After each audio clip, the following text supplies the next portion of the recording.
हम जस्ट सोच रहे हैं कि अगर जोमेटो को यहाँ से 10 गुना होना है, 10 गुना, तो क्या क्या करना होगा जोमेटो का एज ए कंपनी। और एज यूजुअल नॉर्मली जो दुनिया के लीडर्स हैं वो क्या करते हैं, वो हिसाब से इंडियन कंपनीज को प्रोग्रेस करना होगा। तो मेटवन डेनपिंग करके चाइना में कंपनी है जो कि ई कॉमर्स प्लेटफॉर्म कंप्लीट है वो, तो उसके शेयर बड़े पटका पटकी हुए, कभी 15% घटते थे, कभी 15% बढ़ते थे, लेकिन उसका बिजनेस मॉडल बहुत इंटरेस्टिंग है। 2011-12 में मेटवन स्टार्ट हुई। जोमेटो भी यहाँ पे एक सिर्फ फूड डिलीवरी सप्लाई कंपनी की तरह है जो खाना आपको घर पहुंचाती है मोस्टली, बट मेटवन काफी कुछ करती है। मेटवन एक तो क्या करती है, स्टार्ट हुई थी वो लोग टिकटिंग से। सो आपको याद होगा आज से 15 साल पहले बुक माई शो करके स्टार्ट हुआ था, तो वैसे ही समझिए उसी कंसेप्ट में स्टार्ट हुआ। बुक माई शो टिकट ही बेचता रह गया, मेटवन आगे बढ़ गया। 2012 में हुआ था। उन्होंने उसके बाद ऐड किया अपने आप से, होटल बुकिंग ऐड किया, ग्रोसरी सप्लाईज ऐड किया, डिलीवरी आपको वो तो खैर स्विगी से इंस्टामार्ट होता है, जोमेटो भी कर सकती है, ग्रोसरी सप्लाई की बात नहीं है।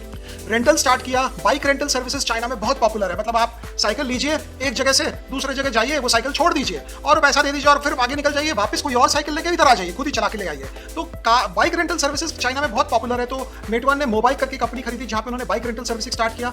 मार्केट कैप अगर मैं देखता हूं तो जोमेटो का 44,000 करोड़ का मार्केट कैप है, 44,000 करोड़। मेटवन $120 बिलियन, करीब करीब 10 लाख करोड़ का मार्केट कैप है। सो 20 गुना 25 गुना जोमेटो से बड़ी कंपनी है। जोमेटो का सेल्स बहुत जबरदस्त स्पीड से बढ़ रहा है, 75% 70% के हिसाब से सेल्स बढ़ा रहे हैं, लेकिन ये सेल्स जो बढ़ रहा है ना, इसके साथ घाटा भी बढ़ता है इनका। तो वो कहते हैं हम कंट्रोल कर रहे हैं एक्स ब्लिंकिट, मतलब ब्लिंकिट को छोड़कर ये प्रॉफिटेबल जो है बाकी वेंचर्स को बना देंगे, लेकिन जब तक बनेगा नहीं, जब तक हुआ नहीं। मोस्ट इंपॉर्टेंटली अगर आप मुझसे पूछेंगे तो जोमेटो को अगर मैं एबिटा लेवल पे भी देखूं तो प्रॉफिटेबल होने के लिए अभी बहुत मेहनत पड़ेगा। बोल रहा हूं वो क्यों है, देखिए इंडिया 2 प्लेयर मार्केट है, जोमेटो और स्विगी। ब्रॉडली दोनों टक्कर के हैं आपस में, किसी का थोड़ा ज्यादा किसी का कम, शायद जोमेटो थोड़ा ज्यादा होगा। मेटवन जो है चाइना में 67% मार्केट शेयर लेकर राजा बन के बैठा है, वो डोमिनेट नहीं करने देता है किसी को और अपने आप को लपेट दिया है अपने कस्टमर्स के अराउंड। तो क्या हुआ, रेस्टोरेंट वालों को उसको पता है किसका रेस्टोरेंट कितना चलता है, तो रेस्टोरेंट का रिव्यू भी करते हैं, रेस्टोरेंट वाले को फंडिंग भी कर देते हैं, भाई तुमको काम बढ़ाने के लिए पैसा चाहिए मुझसे लो। उसको पता है कि ये राम बाबू गुप्ता जो है ये रोज सुबह इडली लाते हैं, खाते हैं और वापस पेमेंट करते हैं। ये रहते कहाँ हैं, ये ग्रेटर कैलाश में रहते हैं। तो इस सिचुएशन में अगर जोमेटो को ये डेटा पता चलता है तो जोमेटो उसको फंडिंग कर सकता है, लेकिन जोमेटो अभी उस लेवल तक पहुंचा नहीं है, एनबीएफसी लेवल पे पहुंचा नहीं है। तो मेटवन को सब कुछ पता रहता है अपने क्लाइंट के बारे में, कस्टमर के बारे में, रेस्टोरेंट्स के बारे में, अपने डिलीवरी के सिस्टम के बारे में, कौन कितना खा रहा है, किसकी ऑफिस किस लोकेलिटी में है, कौन कितना पेमेंट कर रहा है, आपका टिकट साइज क्या है, उसके साथ वो ऑनलाइन टिकटिंग करता है, होटल बुकिंग करता है, काफी कुछ करता है। मतलब डेटा के साथ जो पूरा कैप्चर करना है डेटा, और वो डेटा का जिसको बोलते हैं निचोड़ कर उसका पूरा फायदा निकालना है, वो मेटवन वाले करते हैं। जोमेटो अगर वो करना चाहे तो पहले एक्जिस्टिंग वेंचर में उसको प्रॉफिटेबल होना होगा। अगर एक्जिस्टिंग वेंचर में प्रॉफिटेबल नहीं होते हैं तो वो करना बहुत मुश्किल है। फॉर एग्जांपल आप देखेंगे, अगर मेटवन को भी देखें तो ऐसा कोई चमत्कार नहीं हुआ है। 2018 में स्टार्ट हुआ था, 2022-23 हुआ है, शेयर का भाव सिर्फ डबल हुआ है, हांगकांग में लिस्टेड है और उस बीच में बहुत भूचाल इन लोगों ने देखे, कोविड का समय देखा, उसके बाद देखा, पीछे देखा, बट ओवरऑल एंगल से ये फूड सप्लाई बिजनेस में कोई पैसा नहीं है, एटलीस्ट इंडिया में, जो मुझे लगता है। मैं बताऊंगा क्यों। आपको अगर ऑर्डर करना है, मेरा तो फेवरेट पनीर है तो मैं पनीर का एग्जांपल देता हूं। अगर आपको पनीर बटर मसाला और मलाई कोफ्ता और नान ऑर्डर करना है तो काफी लोग इंडिया में हैं जो स्विगी में देखते हैं क्या दाम है, जोमेटो में देखते हैं क्या दाम है, बोलते हैं जहां सस्ता वहीं कर देंगे। 2 प्लेयर मार्केट में जो लड़ाई है ना वो जल्दी खत्म नहीं होती है अनलेस एक आदमी डोमिनेट नहीं करे, या तो फ्यू प्लेयर्स हो। फ्यू में क्या होता है, अगर 4-5 है, जैसे सीमेंट की तरह फ्यू प्लेयर मार्केट है, उसमें फिर भी एक सहमति बन जाती है कि हमको दाम ऊंचा रखना है, हमको प्राइस को कंट्रोल करना है, एक अनऑफिशियल कार्टेल बना के चलाना है। 2 प्लेयर मार्केट में सब एक दूसरे को खत्म करने में लगते हैं कि मैं कैसे इसको खत्म कर दूं, वो सोचता है मैं कैसे उसको खत्म कर दूं। हमने टेलीकॉम में भी देखा, नॉर्मली अब 2 प्लेयर मार्केट हो गया, वोडाफोन को जिंदा हो गया वापस अभी। तो 2 प्लेयर मार्केट इंडिया में स्विगी और जोमेटो है। तो इसमें दोनों अगर एक साथ मिलकर दाम बढ़ाएं, लेट्स अज्यूम दोनों 20-20% का प्राइस इंक्रीज ले लेते हैं।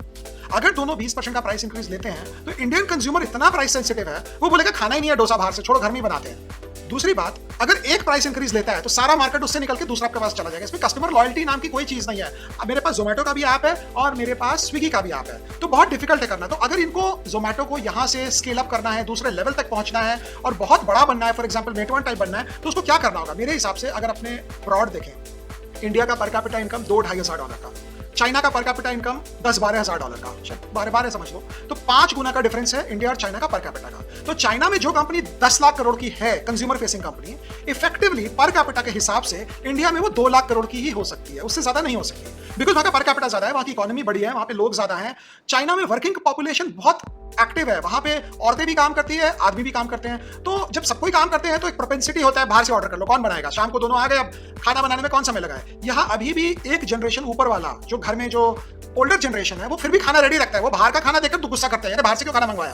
तो यहाँ पे कहानी दूसरी है, जबकि चाइना में बाहर से खाना मंगवाया तो सब खुश, चलो यार खाना नहीं बनाना पड़ेगा, कौन आधे घंटा वहां किचन में बैठेगा, कौन काला धुआं खाएगा। बट इंडिया में बाहर से खाना बनाने पे थोड़ा अभी भी रहता है। आपको भी बुलाया जोमेटो स्विगी वालों को, वो पहले आपको फोन करके परेशान करेगा, सर आपका घर कहाँ है, वो बेल क्यों नहीं बजाता है? मुझे लगता है इसलिए नहीं बजाता है क्योंकि घर में सबको पता चलेगा इसने ऑर्डर किया खाना, फिर पड़ेगी उसको डांट कि तू बाहर का खाना क्यों ऑर्डर किया। तो ये परेशानी है एक स्ट्रक्चर की, एक कल्चर की, एक ओवरऑल सिस्टम की। यहाँ एक आदमी, एक औरत 1 घंटा 1.5 घंटा लगा के खाना बना देगा, लेकिन बाहर से 100 रुपए एक्स्ट्रा खर्चा नहीं करना है। क्यों? क्योंकि हम सेविंग्स बेस्ड इकोनॉमी है, हम कन्वीनियंस बेस्ड इकोनॉमी बने नहीं है। बनना चाहते हैं लेकिन हम बने नहीं है। तो ले देकर अगर आप मुझसे पूछे, मेरा कोई रिकमेंडेशन नहीं है, लेकिन मुझे लगता है जोमेटो ठीक है, आप ले सकते हैं, पैसा बना सकते हैं, लेकिन इसमें कोई क्रिस गेल वाला छक्का नहीं पड़ता जो मुझे लगता है। यहाँ को राहुल द्रविड़ वाला सिंगल मिल जाए तो अच्छी बात है, और कहीं डॉट बॉल रह जाए तो भी ठीक है, क्योंकि ये भाव से 40-45 हजार करोड़ के भाव से यहाँ से खोने को कुछ नहीं है। जब मैं 40-45 हजार करोड़ का भाव बोलता हूँ, इसका मतलब होता है मार्केट कैप। मार्केट कैप से कुछ खोने को नहीं है, लेकिन क्योंकि ओवरऑल सिचुएशन इतना टाइट है, 2 प्लेयर मार्केट है और यहाँ कुछ पाने को नहीं है। एक और मुश्किल जो मुझे लगता है, हमारा खाना,